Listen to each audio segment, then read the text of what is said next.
하나님 주시는 말씀 같이 보겠습니다. 사도행전 4장 23절에서 31절까지 말씀이고요. 신약 193면이 되겠습니다. 사도행전 4장 23절부터 31절까지 한 절씩 교독하겠습니다. 제가 23절 말씀 읽겠습니다.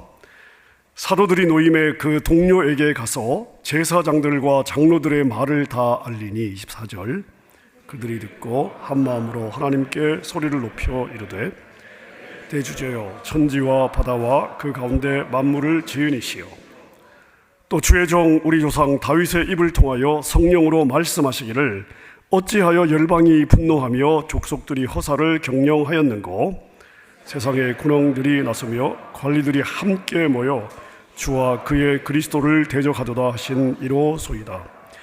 과연 헤롯과 본디오 빌라도는 이방인과 이스라엘 백성과 합세하여 하나님께서 기름 부으신 거룩한 종 예수를 거슬러 하나님의 권능과 뜻대로 이루려고 예정하신 그것을 행하려고 이 성에 모였나이다. 주여 이제도 그들의 위협함을 굽어보시옵고 또 종들로 하여금 담대히 하나님의 말씀을 전하게 하여 주시오며 손을 내밀어 병을 낫게 하시옵고 표적과 기사가 거룩한 종 예수의 이름으로 이루어지게 하옵소서 하더라. 함께 읽습니다. 빌기를 다음에 모인 곳이 진동하더니 무리가 다 성령이 충만하여 담대히 하나님의 말씀을 전하니라. 아멘. 우리 모두는 다 이중 국적을 가지고 있습니다. 코리안이냐 아메리칸이냐의 이중 국적이 아니라 저희들은 본질적으로 하늘에 속한 자들이고 하지만 몸은 이 땅에서 살고 있습니다. 자, 우리가 몸이 머물고 있는 이 땅은 결코 우리에게 우호적이지 않습니다. 예수님께서 사단의 모든 권세를 무력화시켰지만 여전히 이 땅은 이 세상의 임금인 사단의 강력한 영향력을 받고 있습니다. 자, 사단이 하는 가장 중요한 일이 무엇일지 한번 생각해 보십시오. 사단은 무슨 일을 할까요? 자, 믿지 않는 자들이 예수님을 알지 못하도록 미혹할 것이고 믿는 자들은 믿는 대로 살지 못하도록 미혹할 것입니다. 자, 그래서 그리스도인으로서 우리가 이러한 영향력 아래 이 세상 가운데 저희가 살 때 항상 우리는 세상의 저항을 받습니다. 믿음을 따라 우리를 저항하는 이 세상에서 살기 위해서 우리에게 가장 필요한 것이 무엇이냐 하면 바로 용기입니다. 믿음의 용기입니다. 자, 용기가 무엇입니까? 사전을 보니까 이렇게 나와 있습니다. 옳은 신념에 대한 숙연한 태도, 담대한 마음, 두렵지만 포기하지 않고 자신의 신념을 실현하는 힘. 자, 용기. 여러분, 이 용기가 있어야만, 그리고 이 용기가 있는 자만 세상의 저항을 뚫고 세상을 바꿔낼 수가 있습니다. 우리 신앙의 선배들의 삶을 보면 우리 신앙의 선배들도 이 세상에서 많은 저항을 받으며 살았습니다. 하지만 꺾이지 않는 용기로서 자신이 마주했던 저항을 뚫고 그리고 새로운 역사들을 그들 앞에서 펼쳐 나갔습니다. 대표적인 우리 신앙의 선배들이 누구입니까? 사도행전을 보면 초대교회 성도들이 바로 용기가 있는 신앙의 선배들이었습니다. 자, 예루살렘 교회를 한번 생각해 보십시오. 예루살렘에 세워진 교회입니다. 예루살렘 교회. 자, 예루살렘 교회가 세워졌을 때 당시의 분위기를 생각해 보십시오. 예수님을 십자가에 죽였던 바로 그 도시입니다. 예수를 기어코 죽였던 그 예루살렘의 거민들은 또 그 예루살렘의 지도자들은 예수 믿는 제자들도 다 죽이려고 작정을 하고 있었습니다. 예수 이름으로 모이거나 예배를 드리면 체포되고 고문을 받고 죽임을 당했습니다. 자, 여러분, 이런 상황 가운데 예수 믿는 자로 부르심을 받았던 우리 신앙의 선배들이 어떤 기도를 올리고 있는가? 오늘 우리가 읽은 사도행전 본문에 이 핍박 가운데, 이 세상의 저항 앞에 서 있었던 우리 신앙의 선배들이 어떤 기도를 올렸는가, 그 기도의 내용들이 나와 있습니다. 제가 한번 요약해 보겠습니다. 하늘과 땅을 다스리시는 주권자 하나님, 세상의 왕들과 관리들이 모여서 하나님과 그의 아들 예수 그리스도를 대적하고 있습니다. 헤롯과 빌라도와 이방인들과 이스라엘 백성들이 하나님의 아들 예수를 거스르려고 예루살렘 성에 모여 있습니다. 하나님, 우리가 물러서지 않고 담대히 하나님의 말씀을 전할 수 있도록 힘을 주시고 손을 내밀어 병든 자를 고치게 하옵시며 주님의 이름으로 표적과 기사를 행하게 하옵소서. 이 핍박 가운데 이들은 이러한 기도를 주님께 올렸습니다. 그리고 오늘 본문 뒷부분에 보니까 이 기도를 마치자마자 마치 지진이 일어난 것처럼 모인 곳이 진동했습니다. 그리고 성령이 그들 가운데 임했습니다. 그리고 그들은 담대히 하나님의 말씀을 전하기 시작했습니다. 그러니까 그들은 핍박하는 세상 앞에서 굴복하거나 피하지 않고 숨지 않고 세상의 저항 앞에 물러나지 않았습니다. 박해와 핍박 속에서도 그들은 힘있게 복음을 증거했습니다. 그들의 용기로 초대교회는 날마다 부흥했고 그들은 세상을 바꿨고 새로운 시대를 열었습니다. 여러분, 세상을 두려워하지 않는 몇 사람이 세상을 바꾸는 것입니다. 대중이 세상을 바꾸는 것이 아니죠. 세상을 두려워하지 않고 당시 시대의 흐름을 두려워하지 않고 익숙한 것을 거부하는 몇 사람이 세상을 바꾸는 것입니다. 성령님은 이 믿음의 용기를 가진 몇 사람을 통해서 새로운 시대, 성령의 시대를 시작하셨습니다. 여러분, 그것이 바로 사도행전의 역사입니다. 지난주에 우리 성원용 목사님, 파리에서 목회하시는 성원용 목사님이 다녀가셨는데요. 저는 성원용 목사님 때문에 위그노에 대해서 알게 되었습니다. 이번에 오셔가지고 사실 우리 지난 임직 때 저희 다 읽었는데요. 이번에 와서 저한테 도전하고 갔습니다. 김 목사님, 한 번 읽으면 안 됩니다. 10번은 읽어야 됩니다. 10번을 읽으려면 목사님이 이 내용을 가지고 설교를 하십시오. 이렇게 저를 도전하고 갔습니다. 여러분, 이 종교개혁사, 이 종교개혁을 일으켰던 종교개혁자들이 다 믿음의 용기를 대표적으로 보여주고 있는 우리 신앙의 선배들입니다. 16세기는 흑암의 암흑의 시대의 끝입니다. 중세시대 암흑의 시대의 끝자락이었습니다. 많은 면에서 사회 안에 변화의 조짐들이 있었고요. 그리고 사람들 안에 이 상태로는 안 된다, 이대로는 안 된다, 뭔가 변화가 있어야 된다 하는 생각들을 사람들이 가지고 있었습니다. 많은 사람들이 변화의 필요성을 느끼고 있었지만, 하지만 그 변화를 위해서 몸을 던지는 사람은 많지 않았습니다. 왜요? 두려웠기 때문이죠. 권력과 맞서야 됩니다. 때로는 손가락질을 받아야 되고 괜히 나섰다가 모든 것을 잃어버릴 수도 있습니다. 여러분, 변화의 필요성을 인정해도 그 변화에 앞장선다는 것은 웬만한 용기를 가지고는 절대 하기가 어려운 일입니다. 이때 유럽 각지에서, 특별히 영국과 프랑스와 체코와 독일 등에서 용기를 가지고 이 시대를 한번 바꾸어 보겠다고 몸을 던지는 사람들이 있었습니다. 용기라고 하는 게 두려움이 없는 것이 아니죠. 두려움이 분명히 있습니다만은 옳은 일을 위해서 몸을 던지는 담대한 마음, 이게 바로 용기인데요. 용기를 가지고 이 일에 마음을 쓰고 몸을 던지는 사람들이 있었습니다. 하나님은 그들의 편이 되어 주셨고 그들을 통해 일하기 시작하셨습니다. 그들의 용기가 캄캄했던 중세의 시대를 이제 진리의 빛으로 비추기 시작했습니다. 새로운 역사가 용기 있는 몇 사람을 통해서 일어나게 된 것입니다.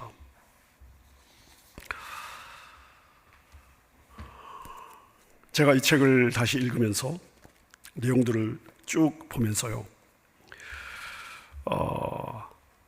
파리 육구에 가면 관광객들에게 굉장히 유명한 카페가 하나 있습니다. 르 두마고라고 하는 카페인데요, 오래된 건물처럼 보이지 않습니까? 보기만 딱 해도 좀 그렇죠. 여러분, 여기 커피 끝내줍니다. 제가 2019년 말 11월 말에 파리에서 있었던 유럽 선교사 목회자 세미나를 제가 섬기고요, 거기 임원들하고 세미나 이제 다 마치고 임원들하고 이 카페를 방문하게 되었습니다. 그냥 커피 잘하는 곳인 줄 알고 집회 마치고 따라갔습니다. 이 자리에서 제가 성원영 목사님으로부터 함께 모인 우리 임원들이 또 강사들이 위그노에 대해서 강의를 듣기 시작했습니다. 언젠가 한번 기회가 되면 같이 여러분하고 가서 이곳에서 커피도 마시고 위그노의 유적지들을 한번 탐방하고 싶은 마음이 있습니다. 아멘입니까? 아멘? 아멘 하신 분들에게는 반드시 기회가 있을 줄로 믿습니다. 자, 근데 이 카페 앞에요, 교회가 하나 있습니다. 저는 발음도 잘 안 되는데요, 생제르맹 데 프레라고 하는 수도원 건물입니다. 지금 카페 앞에 지금 이 수도원 건물이 있습니다. 자, 그런데 16세기에는 다른 조금 더 훨씬 더 큰 모습으로 존재를 했습니다. 안 넘겨주시네요.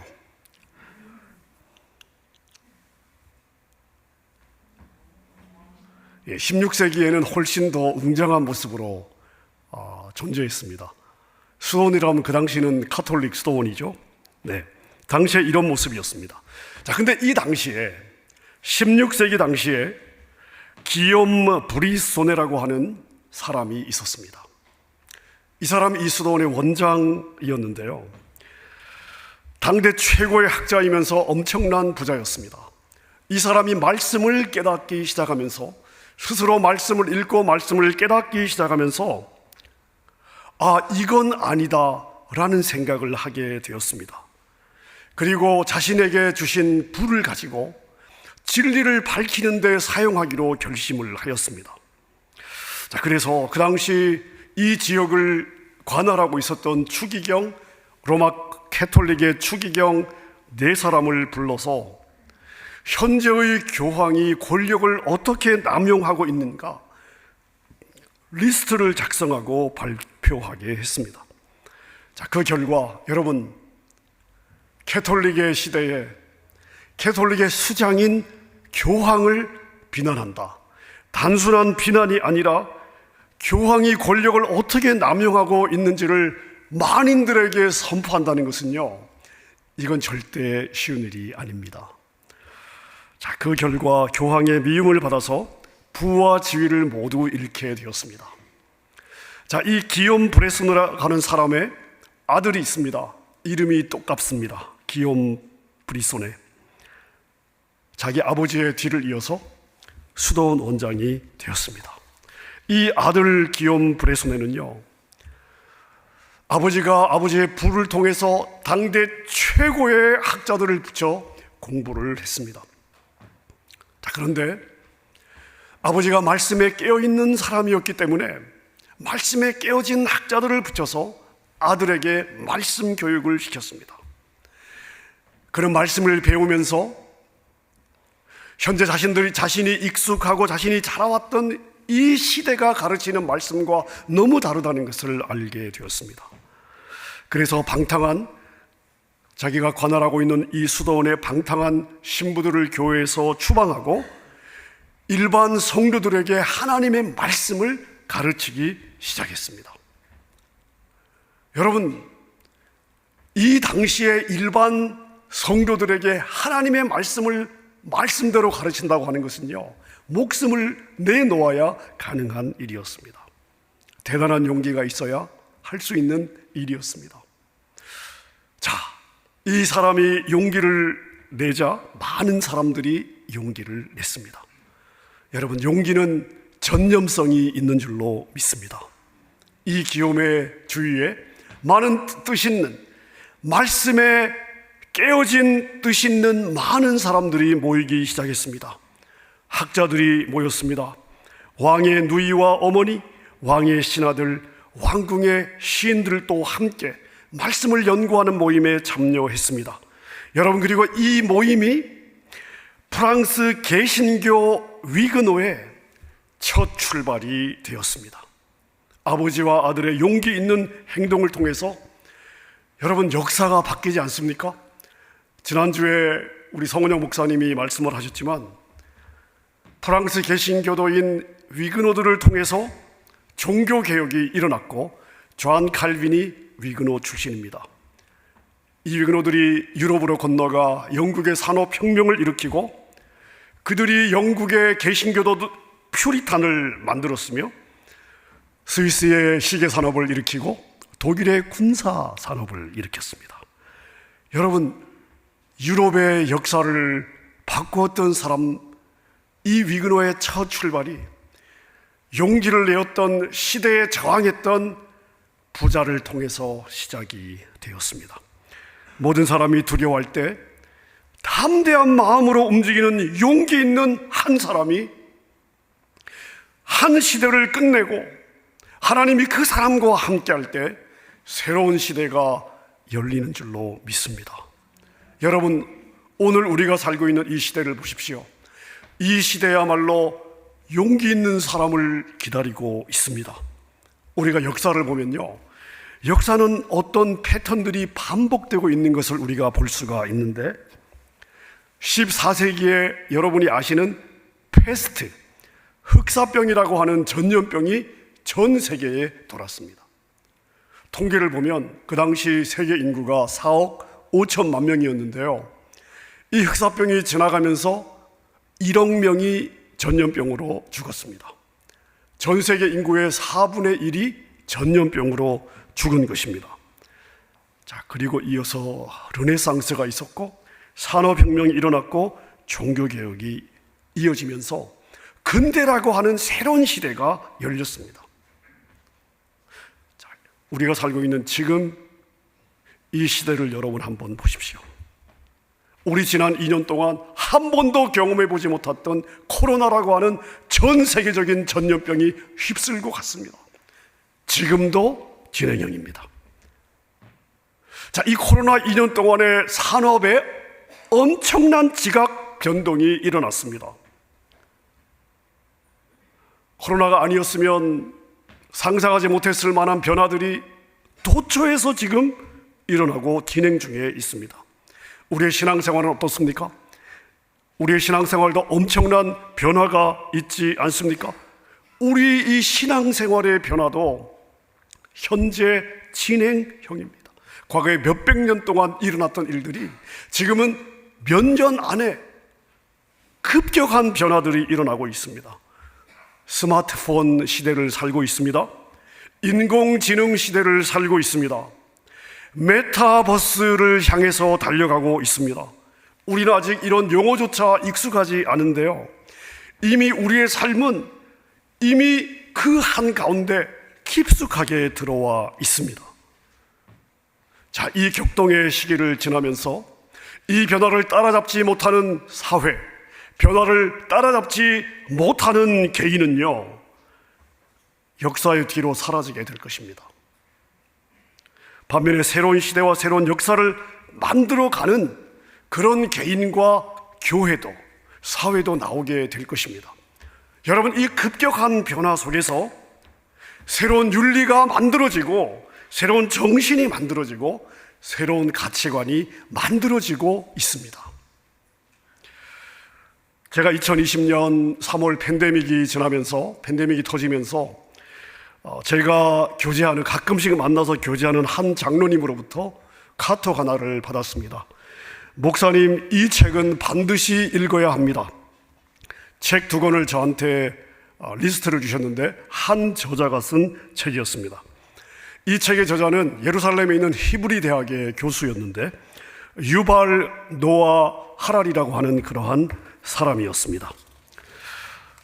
그 장로님이 저한테 소개시켜준 책이, 이 사람이 쓴 책이 세 권이 사피엔스, 호모데우스, 21세기를 위한 21가지 재현인데요. 장로님이 저한테 이 두 권의 책을 반드시 읽어야 된다고 권면해 주셨습니다. 제가 즉시 책을 주문해서 책을 받았고요. 이 책 두 권을 제가 읽으면서 많은 생각을 하게 되었습니다. 여러분, 이 호모데우스라는 뜻이 뭔지 아십니까? 인간이 된 신, 이런 의미를 가지고 있습니다. 이 책의 이름이요, 호모데우스예요. 의미가 뭐라고요? 신이 된 인간, 신이 된 인간의 의미입니다. 자, 그런데 이 호모데우스라고 하는 원제 밑에 있는 부제가 재밌습니다. 미래의 역사라고 되어 있습니다. 미래의 역사. 자, 여러분, 역사가 무엇입니까? 이미 지나간 것의 기록이 역사입니다. 과거의 기록이 역사입니다. 과거는 지나갔습니다. 바꿀 수 있는 게 아니죠. 이미 픽스가 되어 있습니다. 이건 누구도 바꿀 수가 없습니다. 그게 과거입니다. 그 과거의 기록이 역사예요. 자, 그런데 지금 이 사람은 부제를 뭘로 달고 있습니까? 미래의 역사라고 하면서 지금 이 책의 내용을 적고 있습니다. 무슨 의미일까요? 자, 지금 현재 세상이 미래를 향해 나아가고 있는데, 지금 이 현재가 어떤 방향의 미래를 향해 나아가고 있는가, 이건 이미 정해져 있다는 것입니다. 여러분, 미래라고 하는 것이 내가 A를 선택하면 A 방향으로 가고 B를 선택하면 B의 방향으로 가기 때문에 픽스됐다고 말하기가 어려운 거 아닙니까? 자, 그런데 이 사람은요, 우리의 미래는 정해졌다고 이야기하고 있습니다. 그 미래의 방향이 너무나 확실하기 때문에 신이 된 인간, 미래의 역사라고 부제를 달고 있습니다. 자, 그러면 현재 역사가 어떤 방향으로 가고 있다고 생각하십니까? 자, 여러분은 지금 현재의 역사가 어떤 방향으로 가고 있다고 느끼고 있으십니까? 아무 생각이 없이 살고 있으십니까? 한마디로 요약하면요, 현재의 역사는 하나님의 나라와 충돌하는 방향으로 흘러가고 있습니다. 이게 미래의 역사입니다. 우리가 맞닥뜨리게 될 미래는 어떤 세상이냐 하면요, 하나님 나라와 충돌하는 세상이 될 것이다. 그 변화의 목적지는 어디냐? 하나님이 없는 세상, 하나님을 인정하지 않는 세상, 하나님이 필요 없는 세상, 사람이 하나님이 되는 세상, 사단이 아담과 하와를 유혹해서 아담과 하와가 꿈꿨던 세상, 미래는 지금 거기를 향해 가고 있다. 이게 이 사람의 주장입니다. 그렇게 확실하게 간다는 것입니다. 여러분, 우리는 매일 일상의 삶을 분주하게 살고 있습니다. 생존의 일로 분주하고 먹고 사는 일로 분주한 삶을 살고 있습니다. 그러나 우리 신앙은 역사상 어느 시대보다도 강력한 도전 앞에 우리는 서 있습니다. 우리의 신앙은 점점 더 격렬한 저항을 받게 될 것입니다.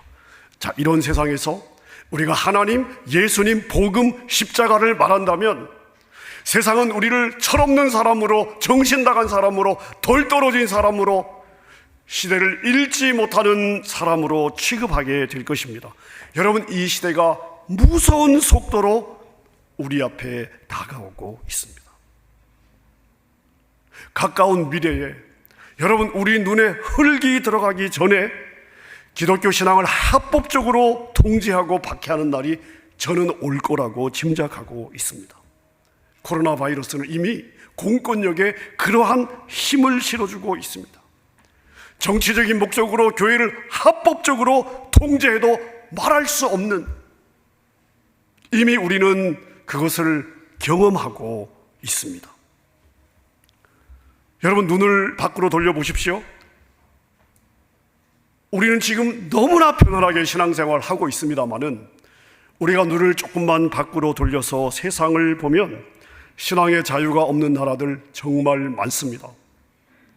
지금 이 시간에 내가 믿는다는 이유만으로 죽을 수도 있는 위협 가운데 있는 박해받는 인구가 8억 명입니다. 한 해에 예수 믿는다는 이유만으로 죽임을 당하는 사람이 1년에 10만 명입니다. 지금 이 순간에도 누군가는 믿는다는 이유 때문에 죽어가고 있다는 말이 되는 것입니다. 그걸로 끝입니까? 우리는 우리 자신과도 싸워야 하죠. 신앙생활 느슨해지고 있습니다. 예배생활 게을러지고 있습니다. 여러분, 우리의 신앙은요 엄청난 도전 앞에 있습니다.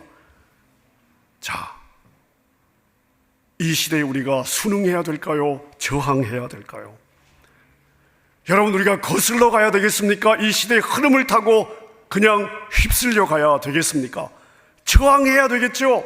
거슬러 가야 될 것입니다. 그래야 이 시대가 소망이 있을 것입니다. 여러분, 그러기 위해서 무엇이 필요합니까? 우리에게 지혜와 용기가 필요합니다. 지혜와 용기는 어디서 올까요? 참된 지혜와 참된 용기는 하나님의 가치예요. 하나님이 주시는 것입니다.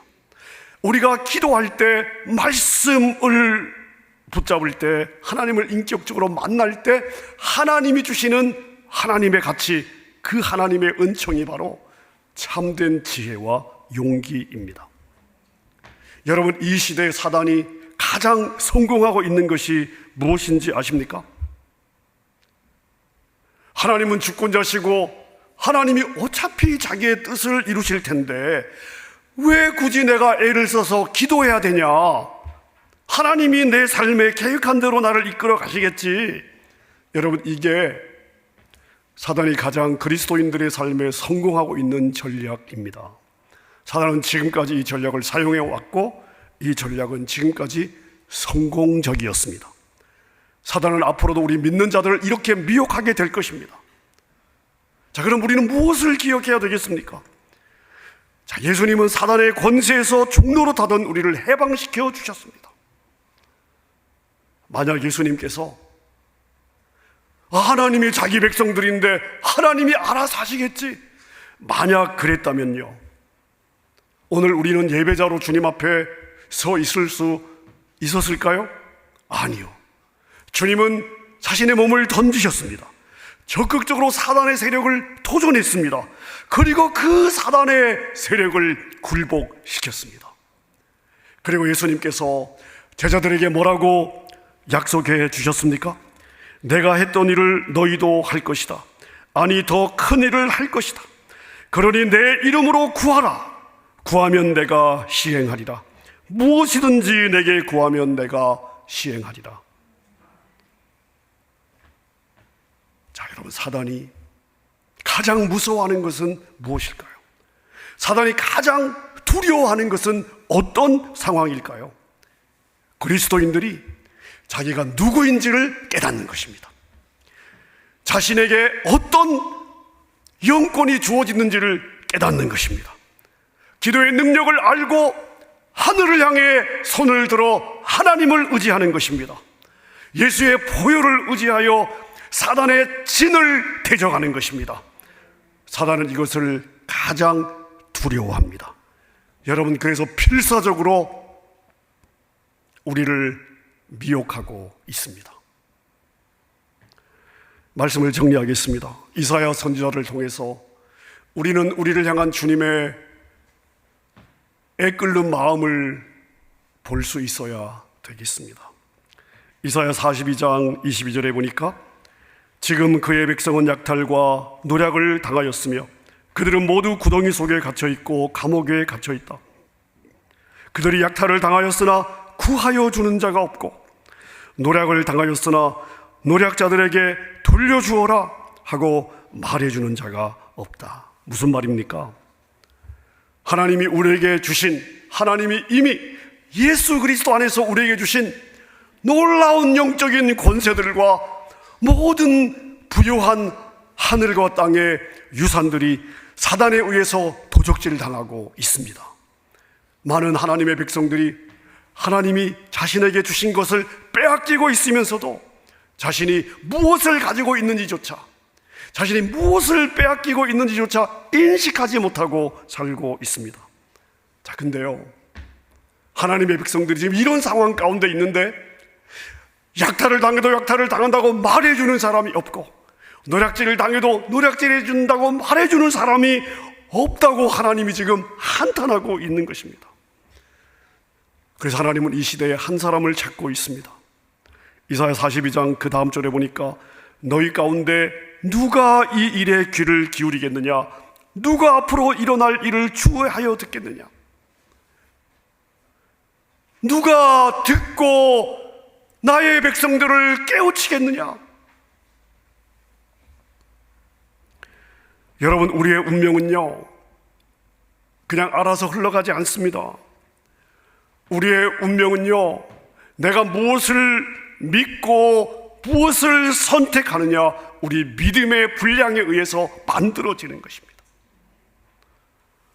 좌절하지 않아야 됩니다. 현재의 상황에 굴복하지 않고 믿음의 용기를 내야 됩니다.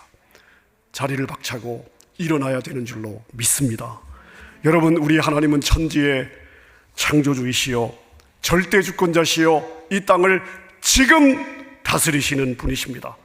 불꽃 같은 눈동자라 우리를 지켜보고 있습니다. 그분이 우리에게 하늘과 땅을 다스리는 권세를 주셨습니다.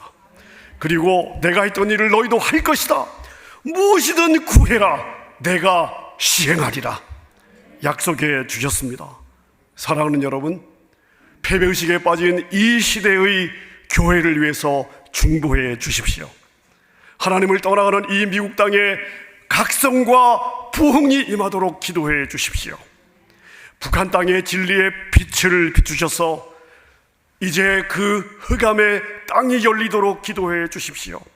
핍박받는 성도들을 주께서 붙잡아 주시도록 기도해 주십시오. 여러분과 여러분의 가정과 생업에 무너진 재단이 다시 세워지도록 기도해 주십시오. 여러분을 두렵게 하며 좌절시키는 땅의 문제 앞에 굴복하지 않고 예수 그리스도의 이름으로 돌파하고 여러분의 삶에 진리의 빛이 비추도록 기도하십시오. 하나님의 이 무한하신 능력을 바라보며 환경과 상황에 굴복하지 않고 하나님의 나라를 확장시켜 나가는 여러분의 삶이 될 수 있기를 우리 주님의 이름으로 축원합니다. 함께 우리 찬양하겠습니다. 우리는 능력이 없지만 주님이 우리의 피난처가 되십니다. 중요한 것은 우리가 주님의 얼굴을 구하는 것입니다. 주님의 얼굴을 구할 때 주님은 진리의 빛을 비추어 주시고 우리에게 반드시 승리를 주십니다. 피난처 되시는 주에서 함께 우리 찬양하고 기도하도록 하겠습니다.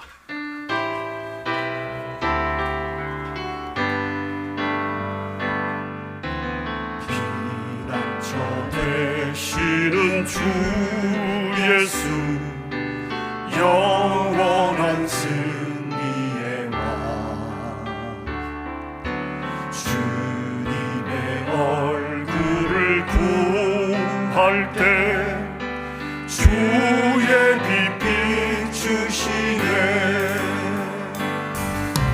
전쟁은 주님께 속했네.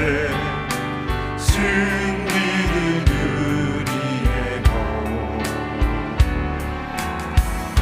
예수의 이름을 높이며 영원히 찬양. 다시 한번 피난처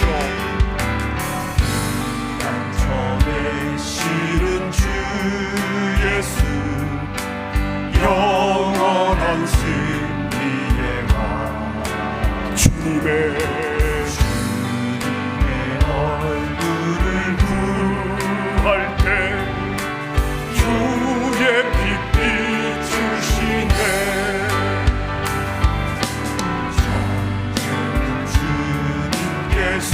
아멘, 아멘. 승리는 우리의 것. 예수의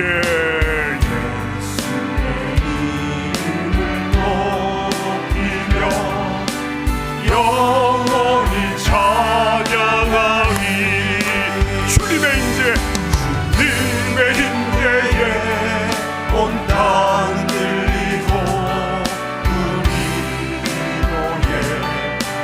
하늘 여시네 온 민족과 혈과 주께 경배해 영원히 보좌에 계신 함께